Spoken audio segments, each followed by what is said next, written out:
নবীজি দিনের দাওয়াত দেয়। হযরত খাদিজা কেমন মায়ার নবী হেরা গুহায় আল্লাহর দিনে মগ্ন হয়ে থাকতেন। হযরতে খাদিজা রাদিয়াল্লাহু তাআলা আনহা ওই হেরা গুহায় পাথরের পথ পেরিয়ে পেরিয়ে কষ্ট করে করে হযরতে খাদিজা নবীর জন্য খানা নিয়ে যাইতেন। এত কষ্টের জীবন মায়ার নবীর সাথে 3টা বছর গাছের পাতা খাইয়া নবীর সাথে জীবন যাপন করলেন। হযরতে খাদিজা নবীর জন্য কেমন পাগল। হযরত খাদিজা রাদিয়াল্লাহু তাআলা আনহা মায়ার নবী যখন দাওয়াত দেওয়ার জন্য বাহিরে চলিয়া যাইতেন, রাতের বেলা যখন নবীজি ঘরে ফিরতেন, যখন মায়ার নবী আস্তে করে ডাক দিতেন খাদিজার, সাথে সাথে দরজা খুলিয়া যাইত। মায়ার নবী ডাক দিয়া কয়, রে খাদিজা, তুমি কি রাতের বেলা ঘুমাও না নাকি? হযরত খাদিজা ডাক দিয়া বলে, রে নবী আমার, আমি জানি আপনার মা নাই, বাবাও নাই। আপনার মা বাবা যদি বেঁচে থাকতেন আপনাকে বাহিরে রাখিয়া কখনো ঘুমাইতেন না। আপনার মা বাবা যদি বেঁচে থাকতো আপনাকে বাহিরে রাখিয়া কখনো ঘুমাইতেন না রে নবী। আজ আমি খাদিজা আপনাকে বাহিরে রাখিয়া কেমন করে ঘুমায়া যাই। এজন্য বেঈমানেরা কখন আপনার উপর হামলা করে আমি চিন্তায় থাকি, যার কারণে আমি রাতের বেলা ঘুমাই না, আপনার অপেক্ষায় আমি বসে থাকি রে নবী। সেই খাদিজা ইন্তেকালের আগ মুহূর্তে নবীজির উরু মুবারকে শুয়ে নবীর কাছে ডাক দিয়া বলে, রে পয়গাম্বর, ডাক দিয়া বলে, পয়গাম্বর, আমি 2টা স্বামী বিদায়ের পর আপনার কাছে আমি বিবাহ বন্ধনে আবদ্ধ হয়ে গেলাম রে নবী। ও নবী, আমি আপনার কাছে কিছু আরজি আছে রে নবী। আমি জানি আমি আর দুনিয়াতে থাকতে পারবো না, দুনিয়া থেকে বিদায় হয়ে যাব রে নবী। ও নবী, আমি আপনার কাছে কিছু চাওয়ার আছে রে নবী।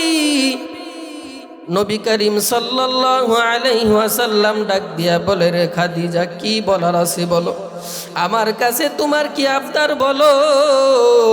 খাদিজা রাদিয়াল্লাহু তাআলা আনহা ডাক দিয়া বলে, রে পয়গাম্বর, ও নবী আমার, আমি আপনার কাছে বিবাহ বন্ধনে আবদ্ধ হয়ে গেলাম, আমার সমস্ত সম্পদ আমি আপনার কাছে সুপর্দ করে দিলাম রে নবী।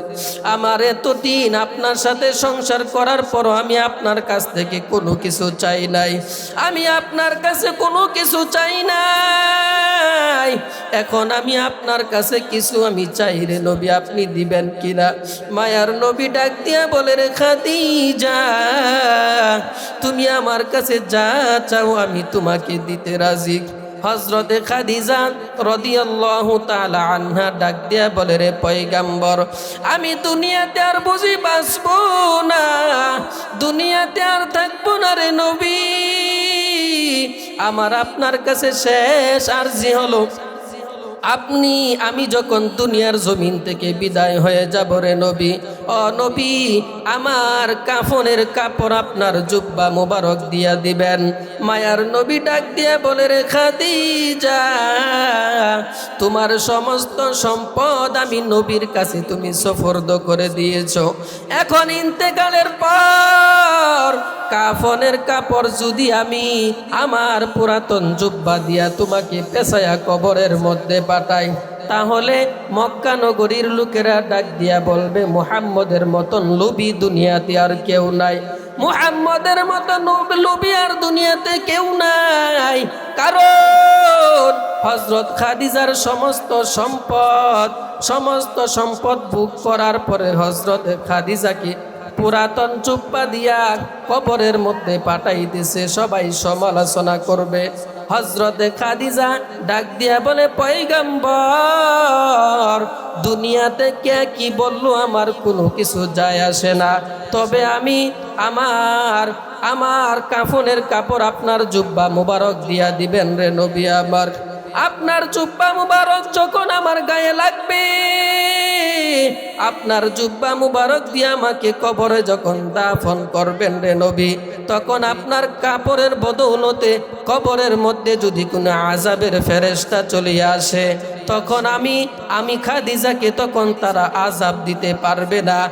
ও নবী আমার, আরেকটা আবদার হলো, আমি যখন ইন্তেকাল হয়ে যাবে রে নবী, তখন আপনার বরকতময় হাত দিয়ে আমাকে গোসল করাইবেন রে নবী।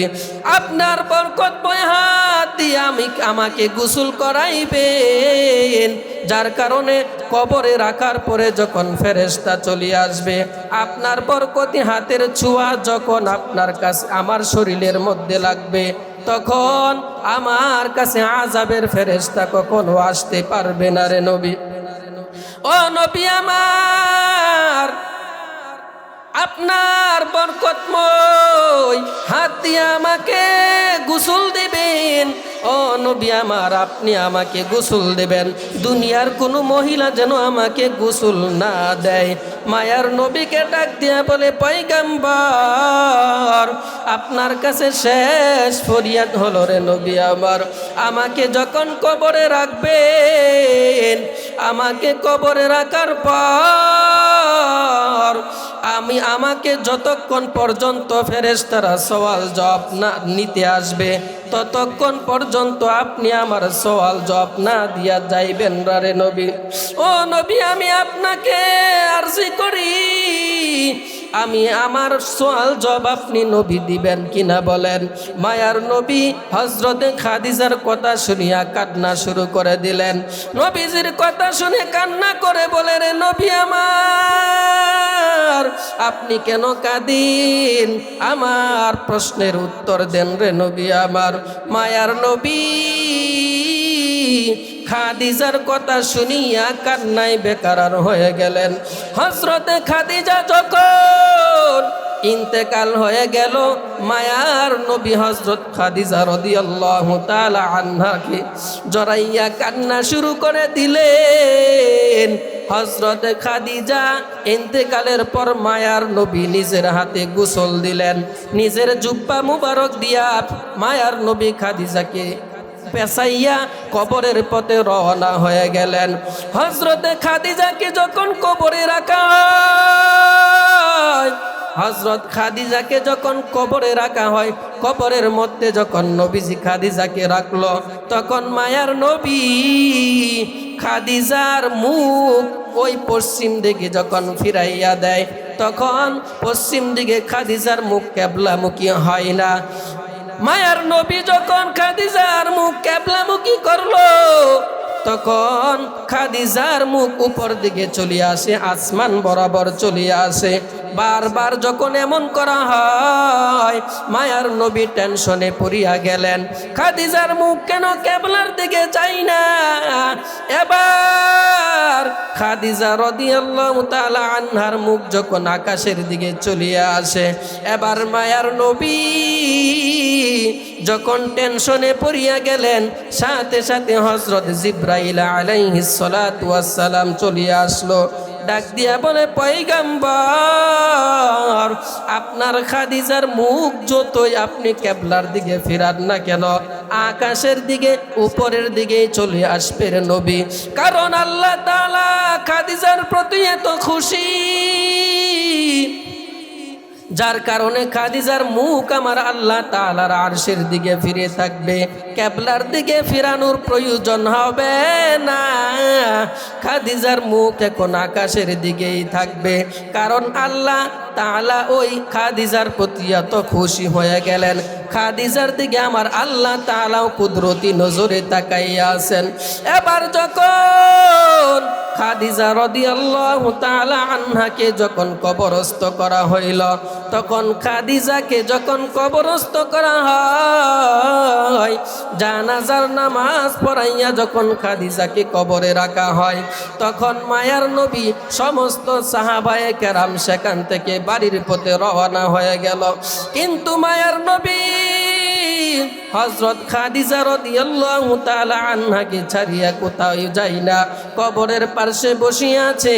হযরত খাদিজা রাদিয়াল্লাহু তাআলা আনহা বলিয়া গেছেন, ডাক দিয়া বলে, রে ও খাদিজা, তোমার কোনো টেনশন নাই, এবার মায়ার নবী কবরের পাশে বসিয়া আছে।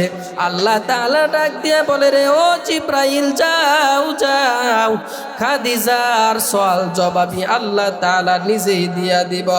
এমন পয়গাম নিয়ে হযরত জিব্রাইল চলিয়া আসলেন, ডাক দিয়া বলে, পয়গাম্বর, আপনার আর বসিয়া থাকা লাগবে না রে নবী, আপনি চলিয়া যান, আপনার খাদিজার সওয়াল জব হয়ে গেছে, জান্নাতি হয়ে গেছে।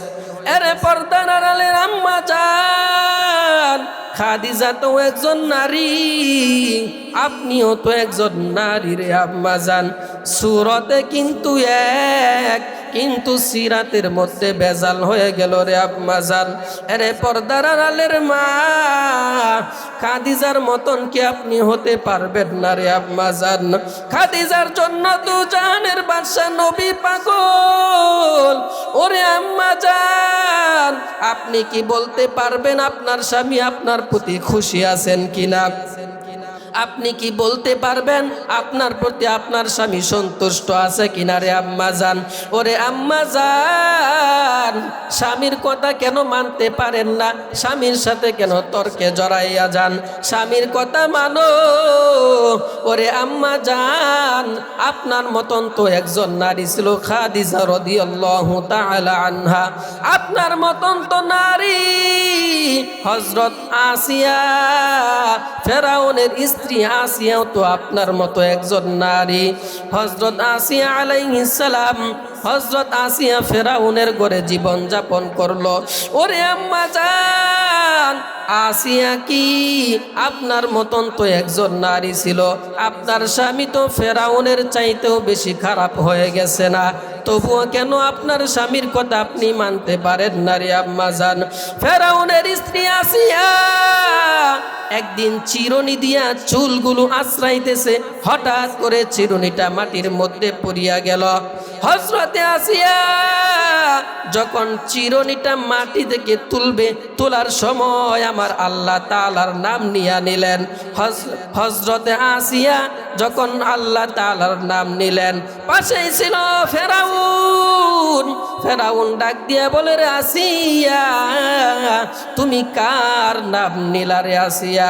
আসিয়া ডাক দিয়া কয়, ফেরাউন, আমি আমার মাওলার নাম নিয়েছি। হযরতে আসিয়া ডাক দিয়া বলে, রে ফেরাউন, আমি আমার আল্লাহ তাআলার নাম নিয়েছি রে ফেরাউন। ফেরাউন ডাক দিয়া কয়, আল্লাহ আবার কে? আমি তো তোমাদের খোদা, তাহলে আল্লাহ তাআলার নাম কেন নিয়েছো? আসিয়া ডাক দিয়া বলে, রে ফেরাউন, আমি মুসা নবীর খোদার উপর আমি ঈমান এনেছি, আমি অন্য কাউকে আমি আমার আল্লাহ তাআলার কাছে শরীক করতে পারবো না। আসিয়া ডাক দিয়া বলে, রে ফেরাউন, আমি আমার আল্লাহ তাআলার জন্য বড় পাগল পারা হয়ে গেলাম। ফেরাউন ডাক দিয়া বলে, রে আসিয়া, আমাকে যদি খোদা না মানো, তাহলে আমি তোমাকে দুনিয়া থেকে বিতাড়িত করে দেব, ফাঁসির মধ্যে ঝুলাবো। আসিয়া ডাক দিয়া বলে, রে ফেরাউন, যে আল্লাহর উপর ঈমান এনেছি, আমি আমার মাওলাকে কখনো বলতে পারবো না রে ফেরাউন। আমাকে যদি দুনিয়া থেকে বিদায় করেও দেও, আমি তবু আমার মাওলাকে বলতে পারবো না। আসিয়া আলাইহিস সালাম আল্লাহ তাআলার এত পাগল। হযরতে আসিয়া যখন ফেরাউনকে বলিয়া দিল, আমি ঈমান ত্যাগ করতে পারবো না, তখন ফেরাউন দিন তারিখ ঠিক করিয়া ঘোষণা করিয়া দিল, আসিয়াকে ফাঁসির কাস্টে ঝুলাবে। হযরতে আসিয়া ফাঁসির কাস্টে ঝুলাবে, দিন তারিখ ঠিক হয়ে গেল। বিভিন্ন জায়গা থেকে মানুষ একত্রিত হয়ে গেল হযরত আসিয়াকে ফাঁসির কাস্টে ঝুলাবে দেখার জন্য, কেমন ঈমানওয়ালা। ফেরাউন যখন হযরত আসিয়াকে যখন ফাঁসির কাস্টে ঝুলানোর জন্য দিন তারিখ ঠিক করে ফেলল, সমস্ত অনেক দূর দূরান্ত থেকে আসিয়ার ফাঁসির দৃশ্য দেখার জন্য তারা চলিয়ে আসলো। এবার হযরতে আসিয়াকে যখন ফাঁসির কাস্টে ঝুলানোর জন্য নিয়ে যায়, তখন পয়গম্বর মুসা আলাইহিস সালাতু ওয়াস সালাম আগমন হয়ে গেল। হযরতে আসিয়া ডাক দিয়ে কয়, পয়গম্বর, আমি আমার আল্লাহ তাআলার উপর ঈমান এনেছি রে পয়গম্বর, আপনার উপর ঈমান এনেছি, যার কারণে ফেরাউন আমাকে ফাঁসিতে ঝুলানোর জন্য বড় পাগল পারা হয়ে গেল। আসিয়া ডাক দিয়া বলে, পয়গম্বর, আমার জানতে বড় ইচ্ছে হয় আমার প্রতি আমার আল্লাহ তাআলা কি খুশি নাকি বেজার হয়ে আছে, আমার প্রতি আমার আল্লাহ খুশি নাকি জানার জন্য হযরত মুসা আলাইহিস সালাতু ওয়াস সালামকে ডাক দিয়ে বলে, আমার প্রতি আমার আল্লাহ তাআলা খুশি নাকি বেজার হয়ে আছে। হযরতে মুসা আলাইহিস সালাতু ওয়াস সালাম তখন আল্লাহ তাআলার কাছে জানার জন্য আসিয়া বললেন। তখন হযরতে আসিয়া উপর দিকে তাকাইয়া দেখে অনেকগুলো ফেরেশতা আসিতেছে হযরত আসিয়াকে স্বাগতম জানানোর জন্য, হযরতে আসিয়াকে জান্নাতে নেওয়ার জন্য কত অনেকগুলো ফেরেশতা আসতেছে। এবার আসিয়া ডাক দিয়া কয়, ফেরাউন আমাকে ফাঁসির কাস্টে ঝুলাও, আমার কোনো মনের মধ্যে কোনো কষ্ট নাই। এবার হযরতে আসিয়া এতক্ষণ কান্না করেছে আল্লাহ তাআলার কাছে, এবার হাসতে হাসতে হযরতে আসিয়া ওই ফাঁসির কাস্টে ঝুলানোর জন্য যেখানে তৈরি করা হলো সেখানে হযরতে আসিয়া সেখানে হাসতে হাসতে যাইতেছে। ফেরাউন ডাক দিয়ে বলে, রে আসিয়া, এতক্ষণ কান্না করেছো, এখন কেন তুমি হাসতেছো রে আসিয়া? এবার আসিয়া ডাক দিয়া কয়, ওরে ফিরাউন, আমি হাসতেছি, এখন আমার মৃত্যু শুধু বাকি, সাথে সাথে জান্নাতে চলিয়া যাইব। হযরতে আসিয়া যখন ফাঁসির কাস্টে ঝুলাইল, দুনিয়া থেকে বিদায়। এবার হযরতে আসিয়া বিদায় হওয়ার পর হযরতে মায়ার নবী এবার আসিয়া জান্নাতের মেহমান হয়ে গেলেন। সাহাবায়ে কেরামকে মায়ার নবী ডাক দিয়া বলে, রে সাহাবায়ে কেরাম, জান্নাতের মধ্যে আমার অনেকের সাথে আমি বিবাহ বন্ধনে আবদ্ধ হব, তার মধ্যে একজন স্ত্রী হবে ফেরাউনের স্ত্রী আসিয়া, জান্নাতের মধ্যে আমার সাথে বিবাহ বন্ধনে আবদ্ধ হয়ে যাবে। এরে পর্দার অন্তরালের মা, দিলের কান লাগায় শোনো রে আম্মা জান, আপনার স্বামী তো ফেরাউনের চাইতে খারাপ না। ওরে আম্মা জান, আপনি কেন স্বামীর কথা মানতে পারবেন না রে আম্মা জান? স্বামীর সাথে তর্কে জড়ায়েন না রে মা। আল্লাহ তাআলার কাছে কান্না করেন। ওরে মা, তুমি যখন দুনিয়াতে আসছিলা রে আম্মা জান, ওরে মা, তোমার তো কোনো অস্তিত্ব ছিল না। যখন তুমি দুনিয়াতে আসছো, দুনিয়াতে আসার পর তুমি ছোট্ট ছিলা, তোমার কোনো কিছু করার মতো শক্তি ছিল না। তুমি দুনিয়াতে আসছো, আসার পরে তুমি আস্তে আস্তে বড় হতে লাগলা রে আম্মা জান। ও মা, দুনিয়াতে আসার পরেই তো তোমার শরীরে শক্তি আসে নাই। একটা সময় তোমার বিবাহের বয়স হয়ে গেল, মা বাবা সুপাত্র দেখিয়া তোমাকে বিবাহ বন্ধনে আবদ্ধ করে দিল। এবার তুমি স্বামীর সংসারে আসছো রে মা। ওরে মা, তুমি যখন স্বামীর ঘরে আসছো, লাল বেনারসি কাপড় পরে তুমি আসছো রে আম্মা জান, লাল শাড়ি পরে তুমি স্বামীর ঘরে আসছো। ওরে মা, তাকাইয়া দেখো, তোমার বিবাহের বয়স 20 বছর, 30 বছর, 40 বছর পার হয়ে গেল রে আম্মা জান। ওরে মা, তোমার মাথার চুলগুলো সাদা হয়ে গেছে। ওরে মা, তোমার শরীরের চামড়াগুলো কেমন জানি ঢিলা হয়ে গেছে রে আম্মা জান। ওরে মা, তাকাইয়া দেখো, তোমার আলমারিতে নতুন জামাগুলো শাড়িগুলো এখনো নতুন আছে, কিন্তু তুমি বার্ধক্যে পৌঁছায়া গেছো রে আম্মা জান, কবরের যাত্রী হয়ে যাইতোছ রে মা। আল্লাহ তাআলার কাছে কি জবাব দিবা রে আম্মা জান? আজকে থেকে তওবা করে নাও, আল্লাহ তাআলার কাছে কান্না করে ডাক দিয়ে বলো রে আল্লাহ, দুনিয়াতে আসছি কত গুনাহ করলাম, গুনাহ করতে করতে মাথা থেকে পা পর্যন্ত গুনাহের সাগরে হাবুডুবু খাইতেছি রে আল্লাহ। মেহেরবানি করে আল্লাহ জীবনের সমস্ত গুনাহগুলো তুমি মাফ করে দাও। আল্লাহর কাছে কান্না করো রে আম্মা জান। দুনিয়াতে কয়দিন বাঁচবারে মা, স্বামীর সাথে খারাপ ব্যবহার করিও না রে আম্মা জান। ওরে মা, স্বামীর টাকা খরচ করবা, কিন্তু স্বামীর সাথে কখনো না বলিয়া স্বামীর টাকা খরচ করবা না। স্বামীর সম্পদ হেফাজত করবা, স্বামীর হক আদায় করবা রে আম্মা জানেরা। আল্লাহ তাআলার কাছে আল্লাহকে বলো রে মালিক, 5 ওয়াক্ত নামাজ পড়ার মতো তৌফিক তুমি দান করে দাও রে আম্মা জান। ওরে মা, 5 ওয়াক্ত নামাজ তুমি পড়ো না কেন রে আম্মা জান? আয় মা, তুমি 5 ওয়াক্ত নামাজ আদায় করো, পর্দার সাথে চলার তৌফিক আল্লাহর কাছে চেয়ে নাও রে আম্মা জান। পর্দা করো, ভিন্ন পুরুষের সাথে তুমি মধু লাগায়া কথা বলিও না। মা বাবা হইয়া তুমি সন্তানকে ভালো আদর্শ শিক্ষা দেওয়ার কাছে আল্লাহর কাছে তৌফিক চাও। এরে পর্দার অন্তরালের আম্মা জান, নবীদের মাও মা, সাহাবায়ে কেরামের মাও একজন মা।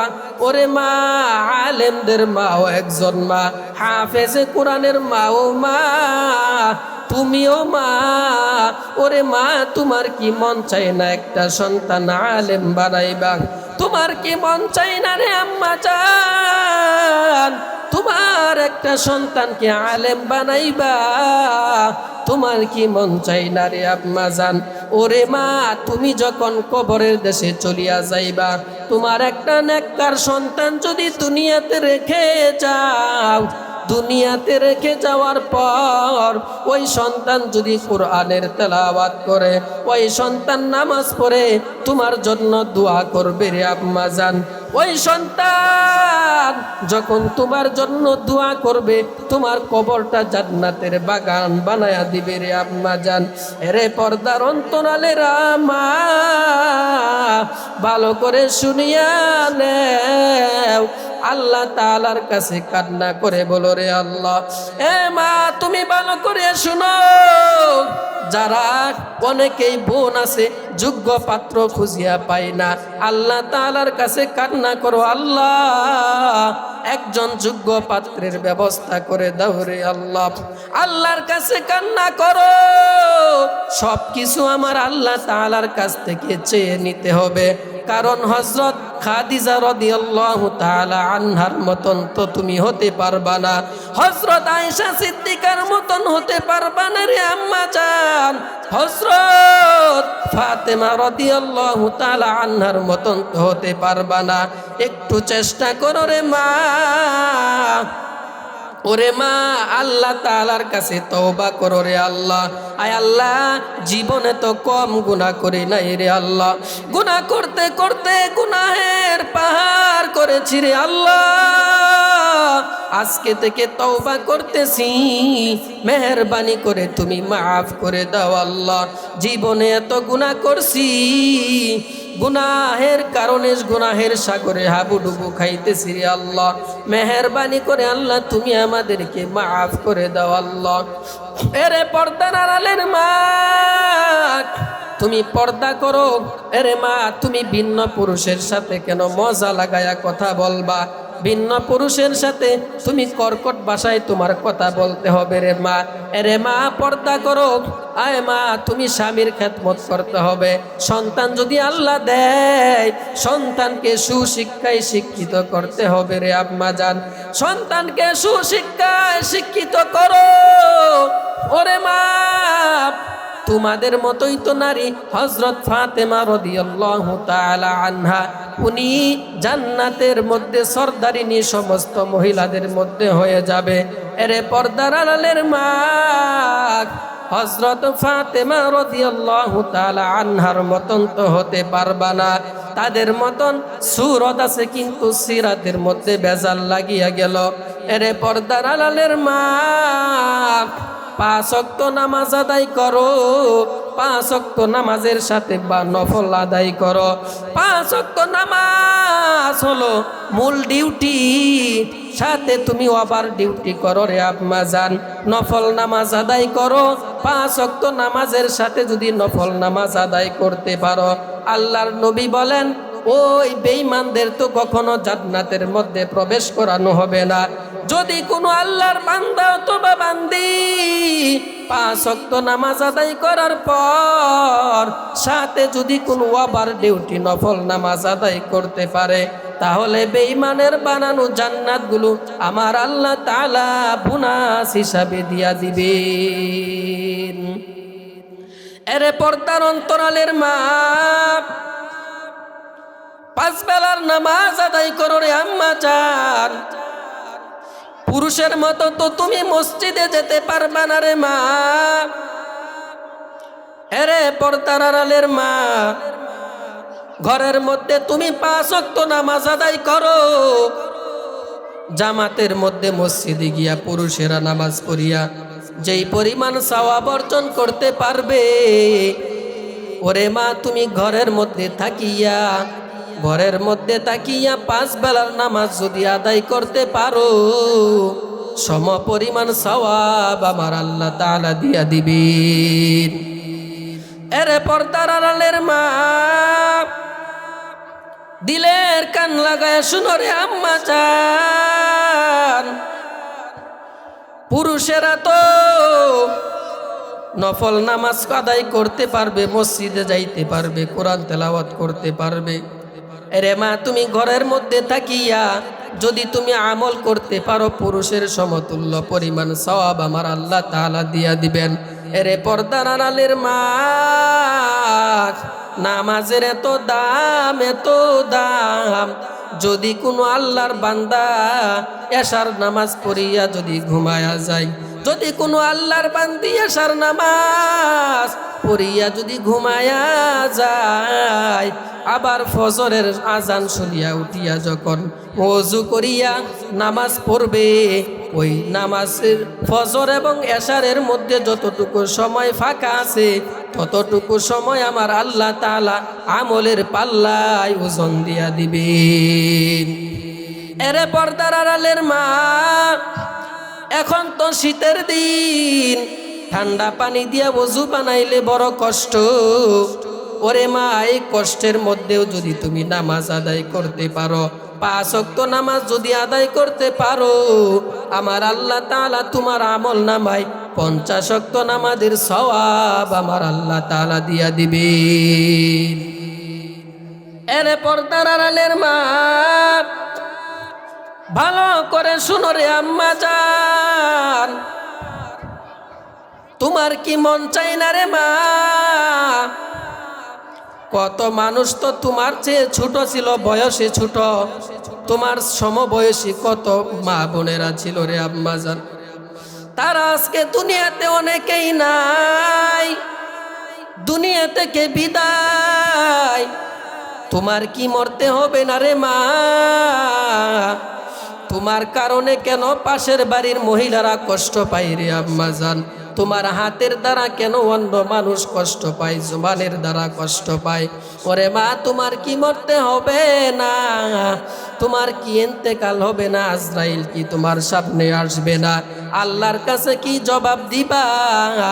আল্লাহ তাআলার কাছে কান্না করো, চোখের পানি ছাড়িয়ে বলো রে আল্লাহ, আয় আল্লাহ, আমাদেরকে তুমি জান্নাতের মেহমান বানায়া দিও রে মালিক। আয় আল্লাহ জান্নাতের মেহমান বানায়া দিও রে আল্লাহ, কারণ জাহান্নামের আগুন সহ্য করতে পারবো না। মায়ার নবী যখন মেয়ারাজ থেকে আসলেন, তখন মায়ার নবী মেয়ারাজের ঘটনা বিবরণ দিয়ে বলেন, আমি অধিকাংশ দেখলাম নামি মহিলাদের মতো জাহান্নামী পুরুষেরা নাই, সবচেয়ে বেশি মহিলারা জাহান্নামে যাবে। মহিলাদেরকে আমার আল্লাহর নবী মেয়ারাজের রজনীতে দেখে আসছেন। মহিলারা জাহান্নামে যাবে কারণ তাদের মধ্যে বেশি না শুকরিয়া গীবত করে বেশি। এরে পর্দার আড়ালের মা, হাসরের ময়দানে কি অবস্থা হবে? জাহান্নামে গেলে তোমার আমার কি অবস্থা হবে রে আম্মা জান? জাহান্নামের আগুন কেমন করে সহ্য করবি রে মা? জাহান্নামের আগুন সহ্য কেউ করতে পারবে না। দুনিয়ার আগুন শরীরে লাগলে শরীর পুড়িয়া যায়, কিন্তু জাহান্নামের আগুন তো বড় কঠিন। জাহান্নামের আগুন কেমন করে সহ্য করবেন রে আম্মা জান? জাহান্নামের আগুন সহ্য করার ক্ষমতা দুনিয়াতে কারো নাই। জাহান্নামের আগুন হলো 70 গুণ বেশি দুনিয়ার আগুন থেকে বেশি তাপ ছড়াইবে। ওরে মা, কেমন করে জাহান্নামের আগুন সহ্য করবা? হাসরের দিন মাথার উপরে সূর্যটা চলে আসবে, প্রত্যেকেরই মাথার মগজগুলো ভাতের মারের মতো টকবক করতে থাকবে। এমন সময় আমার আপনার মায়ার নবী আল্লাহ তাআলার সামনে সেজদায় পড়ে কান্না শুরু করে দিবেন, কান্না শুরু করে দিবেন। আল্লাহ, আমার একটা দুনিয়াতে উম্মত যেন দুনিয়ার জমিনে যারা ছিল আমি দুনিয়াতে বলি নাই, আমার একটা উম্মত যেন জাহান্নামে না যায়। ও আল্লাহ, আমার একটা উম্মত যেন জাহান্নামে না যায়। আপনার জন্য আমার জন্য মায়ার নবী কাঁদবেন। ওরে মা, ওই নবীর জন্য আমরা কি করতে পারছি রে আম্মা জান?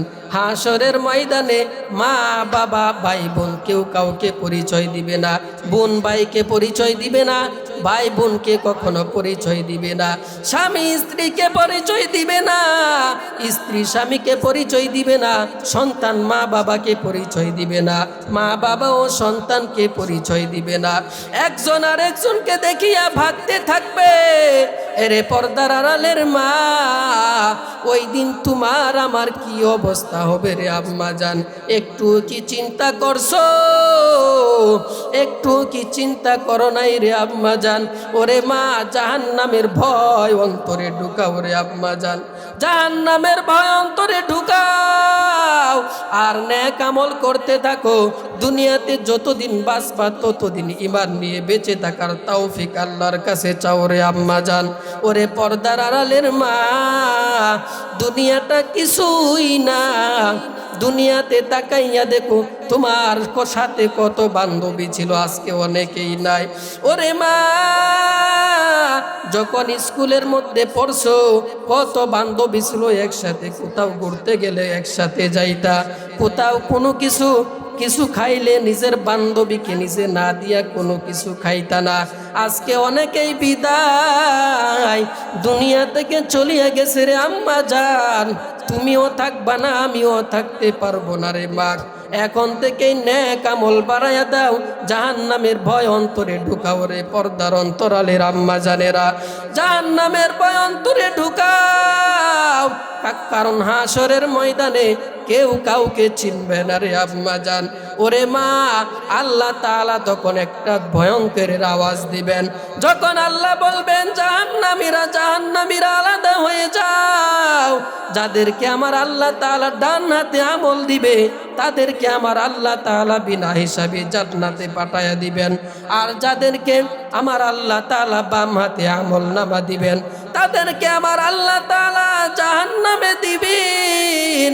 ওরে মা, জাহান্নামের আযাব কেমন করে সহ্য করবে রে মা? ওরে মা, এখনো সময় আছে, আল্লাহ তাআলার কাছে তওবা করে নাও, আল্লাহর কাছে তওবা করো। আল্লাহ মেহেরবানি করে আল্লাহ তুমি আমাদেরকে মাফ করে দাও রে আল্লাহ।